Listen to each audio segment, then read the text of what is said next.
नमस्कार साथियों, हमारे YouTube चैनल जय जीवन में आपका फिर से स्वागत है। साथियों, आज हम लोग जानेंगे मोबाइल ऐप एवं पोर्टल का परिचय एवं उसका उपयोग। किस मोबाइल ऐप के बारे में जानेंगे? ये है बिहार जाति आधारित जनगणना के लिए जो मोबाइल एप्लीकेशन तैयार किया गया है, जिसका नाम है BIJAGA, बिहार जाति आधारित गणना। इसमें आपको कैसे डाटा फीड करना है, कैसे लॉगिन करना है, आइए जानते हैं विस्तार से। तो दोस्तों, आप स्क्रीन पर देख रहे हैं, यहाँ मोबाइल ऐप लॉगिन का जो ऑप्शन आया है, यहाँ पर मोबाइल नंबर ही आपका आईडी होगा और यहाँ पर एक पासवर्ड आपको जो प्राप्त होगा वो डाल करके आप लॉगिन करेंगे तो आप कंप्यूटर के होम स्क्रीन पर पहुंच जाएंगे। इस पोर्टल के होम स्क्रीन पर चले जाएंगे। लॉगिन करे के बारे में यहाँ देख सकते हैं, आपको उपयोगकर्ता नाम यानी यूजर नेम और पासवर्ड दर्ज करने की आवश्यकता है। होम स्क्रीन पर जाने के लिए आपको लॉगिन बटन पर क्लिक करना होगा।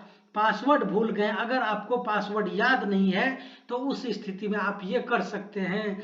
यदि आप अपना पासवर्ड भूल गए हैं या अपना पासवर्ड रिसेट करना चाहते हैं, दूसरे अपने पसंद का कोई पासवर्ड लगाना चाहते हैं, तो भी आप फॉरगॉट पासवर्ड यानी पासवर्ड भूल गए हैं पर क्लिक करना है। इस लिंक पर क्लिक करना है। अपना पासवर्ड सफलतापूर्वक रिसेट करने के लिए आपको निम्नलिखित दर्ज करने की आवश्यकता होगी। आपको मोबाइल नंबर डालने का एक विकल्प आएगा, उसमें आप अपना मोबाइल नंबर दर्ज करेंगे। मोबाइल नंबर में OTP प्राप्त होगा। मोबाइल नंबर दर्ज करने के बाद गेट OTP का एक ऑप्शन आएगा, उस पर क्लिक करेंगे तो आपको एक OTP प्राप्त होगा। जो OTP दर्ज करके आपको जो नया पासवर्ड आपको बनाना है, आप अपने पसंद का बनवाना चाहते हैं, वो पासवर्ड को आप 2 बार इंटर करेंगे तो वो आपका रीसेट हो जाएगा। उसके बाद आपको क्या करना है, नया पासवर्ड दे करके आपको लॉगिन करना है। लॉगिन करने पर आप इस होम स्क्रीन पर पहुंच जाएंगे। CSMS इस पोर्टल पर आप इसके होम स्क्रीन पर आप पहुंच जाएंगे। यहाँ अभी आपको 2 विकल्प दिख रहा है, ऐड कास्ट सर्वे डाटा और सर्वे लिस्ट। एक बार जब आप लॉगिन कर लेते हैं तो आपको कुछ बुनियादी विकल्प दिखाए जाते हैं, जैसे जाति सर्वेक्षण डाटा दर्ज करें, भरे नहीं गए या ड्राफ्ट सर्वेक्षण के लिए सर्वेक्षण डाटा दर्ज करने के लिए आगे बढ़ने के लिए सर्वेक्षण सूची, परिवारों की स्थितिवार सूची दिखाने के लिए आगे बढ़ना, मेन्यू का विस्तार करने के लिए आगे बढ़ने के लिए। इसके बाद आपको आ जाएगा, आपको शीर्ष पर 3 क्षैतिज रेखाओं पर क्लिक करना होगा। यहाँ आपको विभिन्न विकल्प मिलेंगे, जैसे जाति सर्वेक्षण डेटा दर्ज करने का विकल्प, स्थितिवार सर्वेक्षण सूची देखने का विकल्प, कुछ अन्य विकल्प के साथ। यहाँ पर आप ऐड कास्ट सर्वे डाटा, यहाँ पर सर्वे लिस्ट, इस साइड में आप देखेंगे तो मैं profile, add caste survey data, survey list, help और लॉगआउट ये आपको दिखाई देंगे। जाति सर्वेक्षण जोड़े, ऐड सर्वे डाटा पर अगर आप क्लिक करेंगे तो ये सब विकल्प आपको देखने को मिलेगा। आपको सर्वेक्षण जोड़ना शुरू करने के लिए होम पेज, मेन्यू या घरेलू सर्वेक्षण लिस्टिंग स्क्रीन से सर्वेक्षण जोड़ने के विकल्प पर क्लिक करना होगा।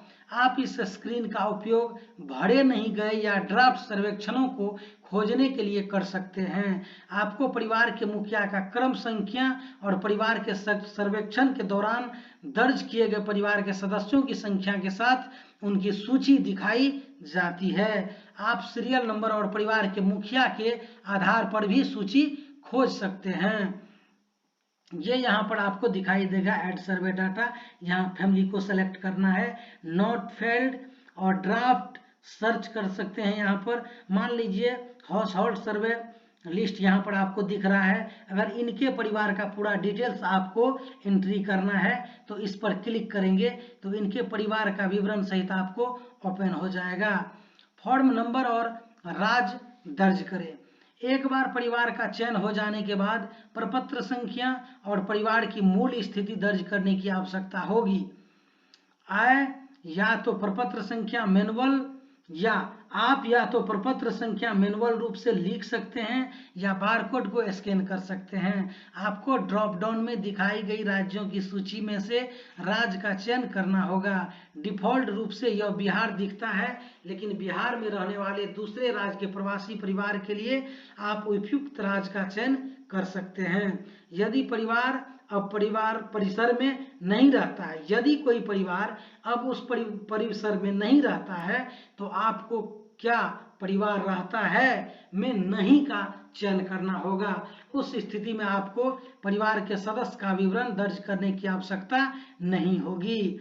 यहाँ पर अगर आप दर्ज कर देते हैं कि परिवार यहाँ नहीं रहता है, तो आगे का विकल्प स्वतः हट जाएगा। इसके बाद आपको इसका टोटल डिटेल्स डालना है, एक परिवार के बारे में उसका विवरण दर्ज करना है।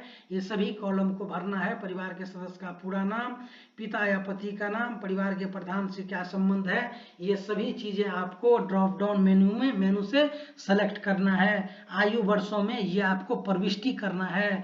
लिंग के लिए आप ड्रॉप डाउन से सेलेक्ट कर सकते हैं। वैवाहिक स्थिति सेलेक्ट कर सकते हैं कोड के साथ।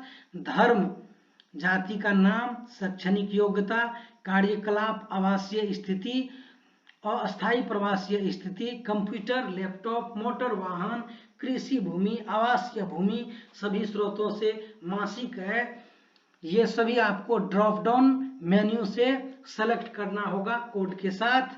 आधार संख्या ये आप प्रविष्टि करेंगे अगर कोई व्यक्ति स्वेच्छा से दे रहा है तो। इसके बाद क्या करेंगे, ऐड फैमिली मेंबर में आकर के फिर नए मेंबर का नाम आपको यहाँ पर ऐड करना है। जैसे full name of family member है किसी भी व्यक्ति का, या इस परिवार के किसी भी मेंबर का डिटेल्स अगर आप डालना चाहते हैं तो यहाँ पर पूरा नाम लिखेंगे। यहाँ उनके पिता का या पति का नाम लिखेंगे।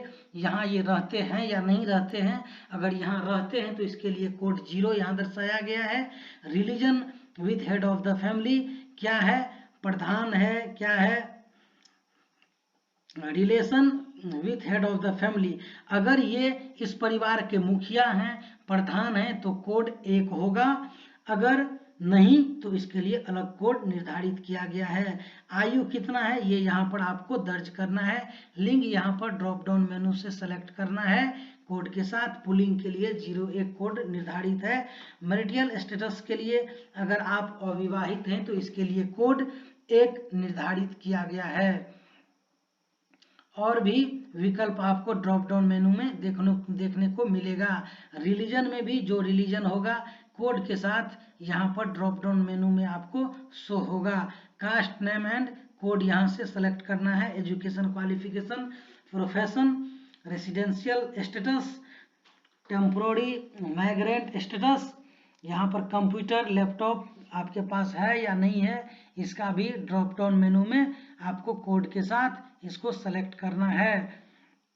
इसके बाद मोटर वेहिकल क्या है, मोटर गाड़ी है या नहीं है, तो कितने पहिया का, ये ड्रॉप डाउन मेनू से आप सेलेक्ट कर लेंगे जो उपयुक्त होगा। एग्रीकल्चर लैंड क्या है, कृषि भूमि कितना है, यहाँ पर ड्रॉप डाउन मेनू में वो सभी दर्शाया गया है। सभी के लिए अलग अलग कोड निर्धारित हैं। रेसिडेंशियल लैंड कितने हैं, आवासीय भूमि यहाँ से सेलेक्ट करेंगे। Monthly income from all source यहाँ से सेलेक्ट करेंगे। और आधार नंबर स्वेच्छा से अगर देना चाहते हैं तो यहाँ पर एंटर करके सेव एंड नेक्स्ट पर क्लिक करेंगे, तब आपको यहाँ आ जाना है। इसके बाद आपको रिव्यू एंड सबमिट पर आ जाना है। यहाँ अगर सभी फैमिली के सभी मेंबर का नाम अगर आप ऐड कर चुके हैं तो आप क्या करेंगे, यहाँ पर इसको सबमिट कर सकते हैं। तो यहाँ आपको एक ऑप्शन आ रहा, उपरोक्त जानकारी परिवार के मुखिया या परिवार के सदस्य द्वारा प्रदान की जाती है। इस पर यस पर आपको क्लिक करना है और सबमिट पर क्लिक कर देंगे तो इसके बाद आपको एक और ऑप्शन, कंफर्मेशन ऑप्शन यहाँ आपको दिखाई देगा कि एक बार जमा करने के बाद आप जोड़ संपादित नहीं कर सकते या उन्हें हटा दें। इसका ये मतलब है once you submitted you can not add, edit और डिलीट देम। अगर एक बार इस डाटा को आप कंफर्म कर देते हैं। तो इसमें आप किसी भी फैमिली मेंबर का या इस फैमिली मेंबर के किसी भी सदस्य के नाम में या किसी भी इंफॉर्मेशन में कुछ आप ऐड नहीं कर सकते हैं, एडिट नहीं कर सकते हैं या डिलीट नहीं कर सकते हैं। यहाँ यस पे कंफर्म कर देंगे तो ये क्या हो जाएगा, रिव्यू एंड सबमिट हो जाएगा, फाइनल सबमिट हो जाएगा। सर्वेक्षण सूची में आपको आना है। यहाँ पर आपको हाउस होल्ड सर्वे लिस्ट से आप देख सकते हैं कि कितना को आप जो है, कितना आपके ड्राफ्ट में है, कितना नॉट फिल्ड है, कितना को सबमिट कर चुके हैं। जिसको सबमिट करेंगे वो यहाँ पर दिखाई देगा। ये प्रगणक मॉड्यूल था और इसके बाद जो हम लोग देखेंगे ये पर्यवेक्षक मॉड्यूल होगा। ये वीडियो बहुत बड़ा नहीं हो जाए इसलिए मैं इस वीडियो को यही समाप्त करता हूँ। पर्यवेक्षक मॉड्यूल क्या है और इसमें क्या अलग अलग विकल्प है आपको अगले वीडियो में बताया जाएगा। तब तक के लिए बहुत बहुत धन्यवाद।